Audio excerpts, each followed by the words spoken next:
الحمد للہ رب العالمین والصلاة والسلام علی سید الانبیاء والمرسلین اما بعد فاعوذ باللہ من الشیطان الرجیم بسم اللہ الرحمن الرحیم۔ الحمدللہ سورہ مؤمنون کی تقریباً 14 آیات کی تفسیر ہو گئی تھی، اور آپ کو بتایا تھا کہ 12ویں آیت سے اللہ تبارک و تعالی نے اپنے احسانات کا، اپنی قدرت کا ذکر فرمایا ہے، اور ہمیں یہ گویا کہ احساس الشعور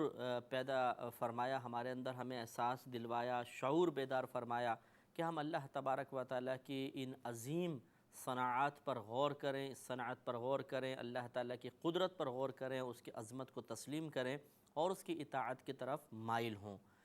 لہذا اللہ تعالیٰ نے اس میں 12ویں آیت میں ارشاد فرمایا تھا کہ بے شک ہم نے انسان کو منتخب کردہ مٹی سے پیدا کیا، اور آپ کو بتایا تھا کہ وہاں انسان سے مراد آدم علیہ السلام ہیں۔ پھر اللہ نے ارشاد فرمایا کہ پھر ہم نے اسے ایک پانی کی بوند کیا، جس کو نطفے سے تعبیر کیا، مادہ منویہ اس کو بنایا، اس سے ہم لوگ مراد ہیں، فی قرار مکین، ماں کے رحم میں۔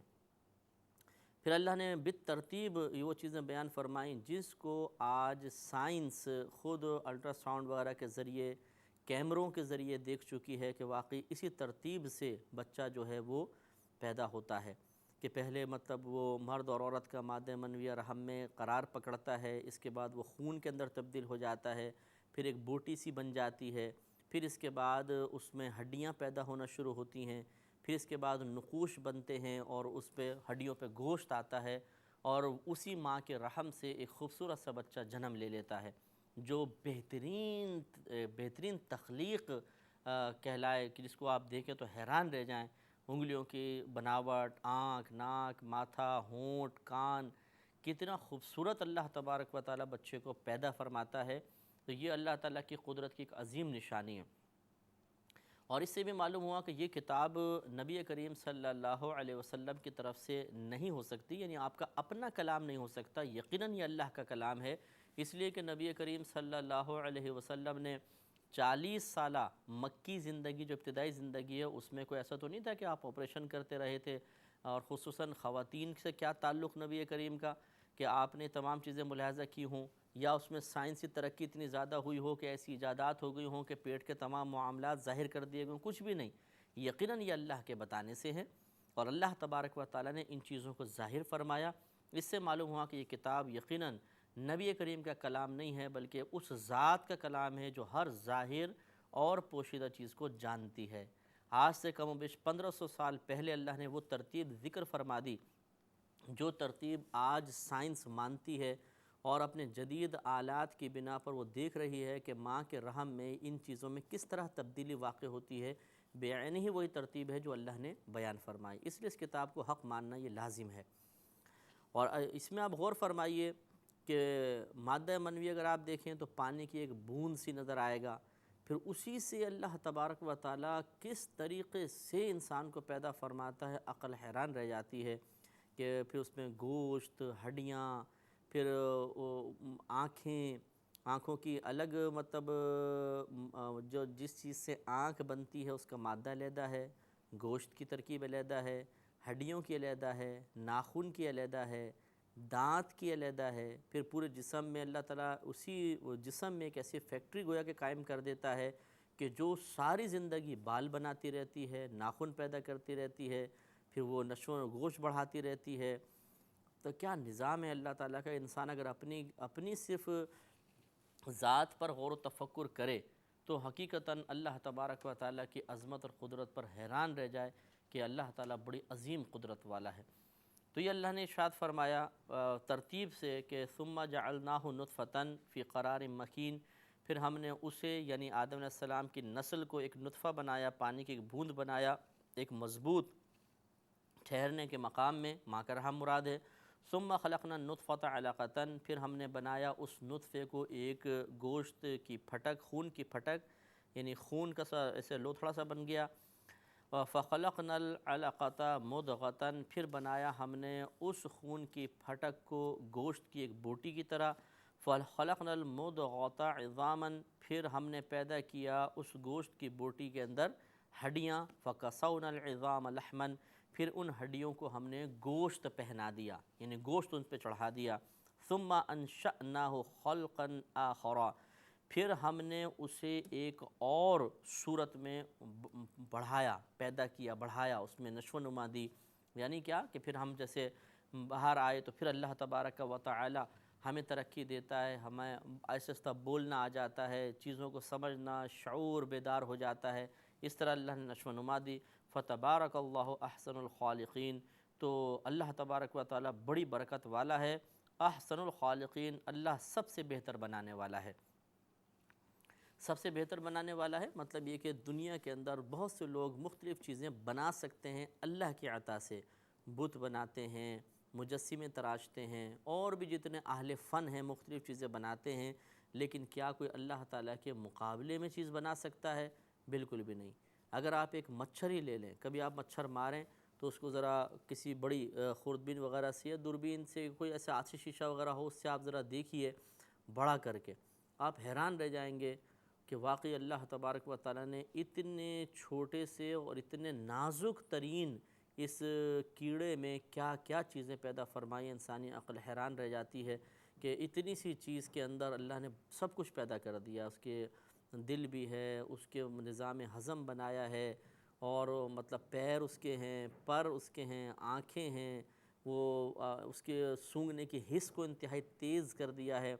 تو اتنے سے مطلب مچھر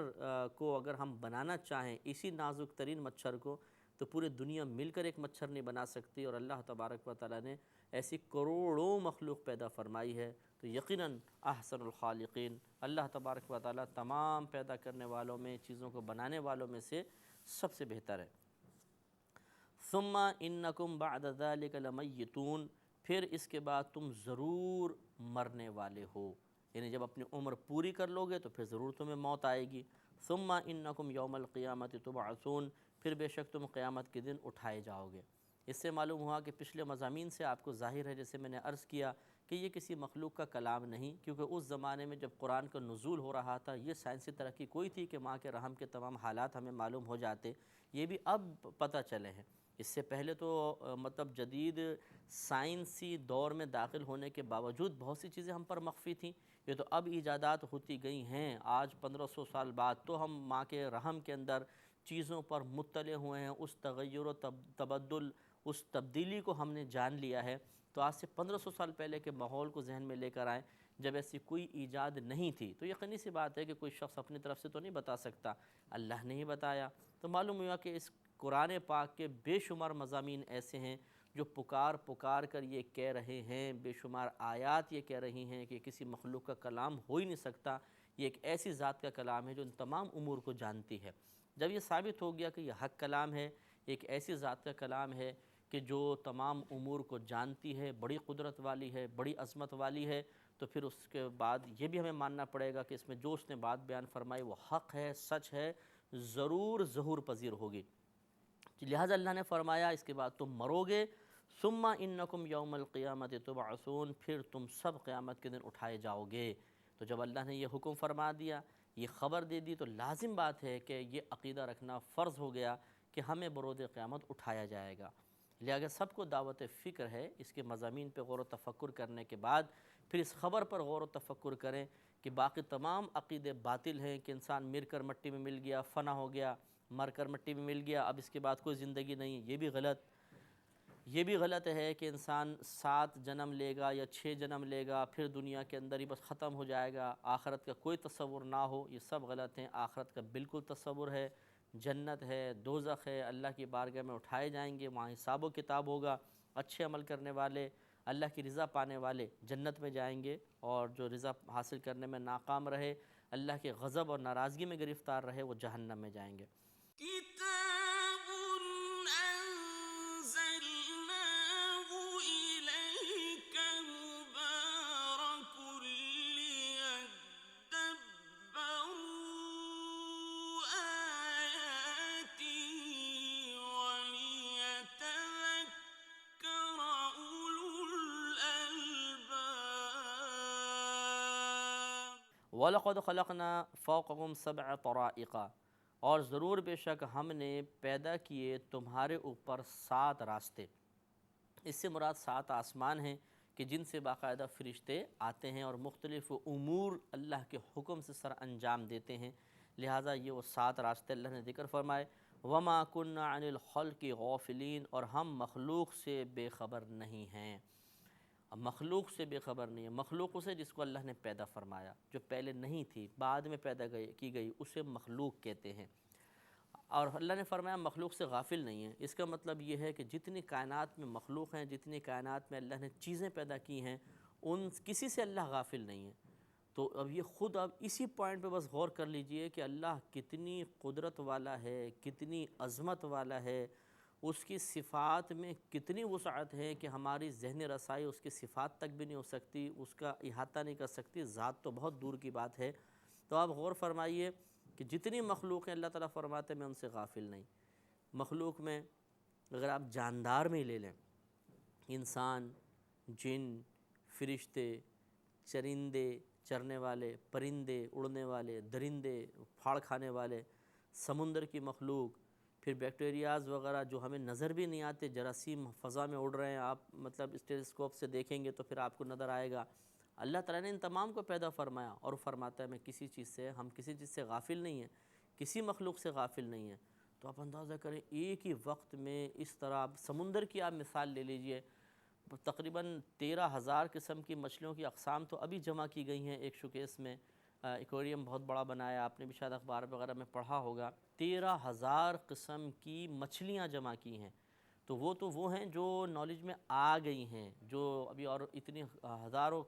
کے قریب مخلوق ہے جو سمندر میں پروان چڑھ رہی ہے، اور آہستہ آہستہ جیسے جیسے سمندر کی گہرائیوں میں جا رہے ہیں بہت ساری چیزیں معلوم ہو رہی ہیں۔ اللہ تعالیٰ ان تمام کو دیکھ رہا ہے، کسی سے غافل نہیں۔ پھر انسان کسی سے غافل نہیں، جنات کیا کیا کر رہے ہیں، فرشتے کیا کر رہے ہیں، تو کیسے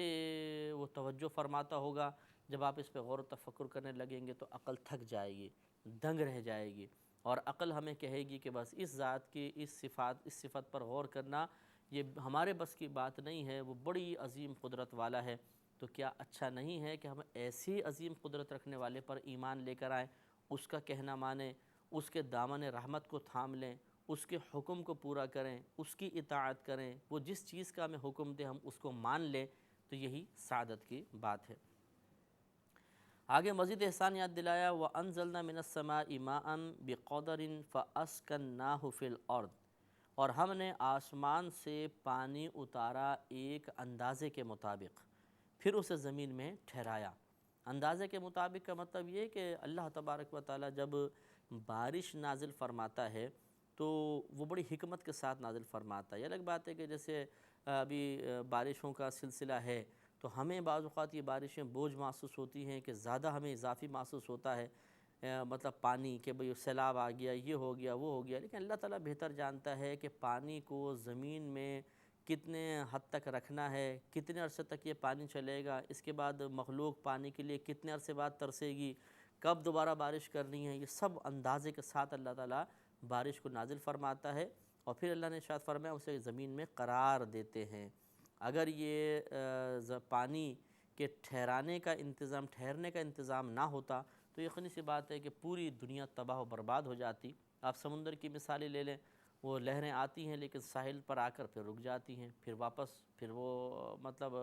ایسے سلسلہ چلتا رہتا ہے۔ کبھی کبھی سمندری طوفان آتا ہے اللہ کے حکم سے تو پھر وہ لہریں آگے بھی نکل آتی ہیں، لیکن اس عظیم پانی کو روکے ہوئے کون ہے؟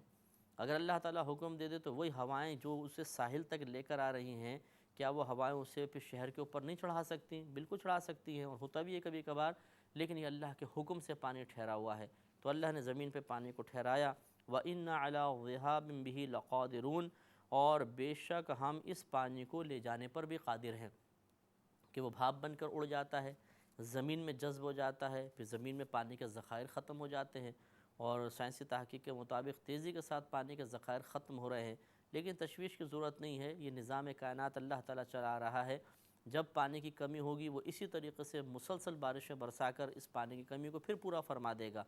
احتیاطی تدابیر اختیار کرنے میں کوئی حرج نہیں ہے، لیکن بہرحال اللہ تعالیٰ کرم فرمائے گا، اور انشاءاللہ جب تک اس نے زندگی رکھنی ہے یہ نظام کائنات وہ اسی طرح چلاتا رہے گا۔ جب وہ خود اس کا فیصلہ یہ ہوگا کہ زندگی ختم ہونی چاہیے یا کسی مقام پہ ختم ہونی چاہیے تو پھر اسی کی طرف سے وہ قحط سالی بھی آ جاتی ہے۔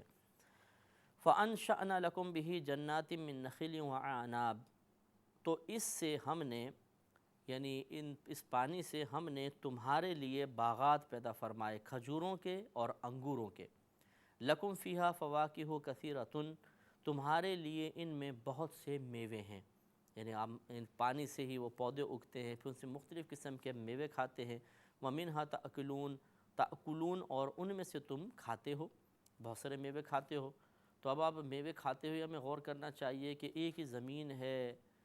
ایک ہی طرح کا پانی ہے، ایک ہی جیسی کھاد ہے، لیکن جب اس سے میوے اگتے ہیں، پستے کا اپنا ایک ذائقہ ہے، اپنے فوائد، بادام کا اپنا، اخروٹ کا اپنا، کھجور کا اپنا ذائقہ، پھر انگوروں کے اپنے ذائقے، کیا اللہ کی شان ہے کہ اسی زمین سے اللہ تبارک و تعالیٰ ایک ہی پانی سے مختلف قسم کے پودے پیدا فرما دیتا ہے، ہر ایک میں ذائقے اور فوائد مختلف رکھے گئے ہیں، یہ اس کا احسان اور کرم نوازی ہے۔ وَشَجَرَةً، اور اس نے درخت کو پیدا کیا، تخرج من طور سیناء، کہ اس سے طور سینا، یہ درخت پیدا کیا کہ طور سینا سے نکلتا ہے، اس سے مراد زیتون ہے کہ سینا پہاڑ کے پاس سے یہ نکلتا ہے، تنبت بالدہن، یہ اگتا ہے تیل کے ساتھ، یعنی زیتون کا درخت کا اللہ تبارک و تعالیٰ فضیلت بیان فرما رہا ہے کہ اس میں تیل بھی ہوتا ہے، تو زیتون سے تیل پیدا کیا جاتا ہے، زیتون کا تیل نکالا جاتا ہے، وَصِبْغٍ لِلْآكِلِينَ، اور کھانے والوں کے لیے ایک سالن بھی ہے، اور واقعی اس سے نبی کریم صلی اللہ علیہ وسلم نے خود زیتون کے تیل سے روٹی تناول فرمائی ہے، اس سرکار سے ثابت ہے، لہٰذا زیتون جو ہے ایک بہت ہی نفیس پھل ہے، اور نفیس یہ درخت ہوتا ہے کہ تیل کا بھی فائدہ دیتا ہے، تیل کو آپ کھا بھی سکتے ہیں، مالش وغیرہ آپ کریں تو بہترین مطلب یہ کہ فوائد نکلتے ہیں۔ زیتون کا پھل آتا ہے، گرین کلر کا ہوتا ہے، بلیک بھی آتی ہے زیتون، اگر یہ آپ کھائیں تو نظام ہضم بہت اچھا کر دیتا ہے۔ تو اللہ تبارک و تعالیٰ نے اس پانی کے ذریعے بہت ساری چیزیں ہمارے لیے پیدا فرمائیں، ہمارے نفع کے لیے پیدا فرمائیں، یہ اس کا بہت بڑا احسان ہے۔ وآخر دعوانا ان الحمد للہ رب العالمین۔ كتاب أنزلناه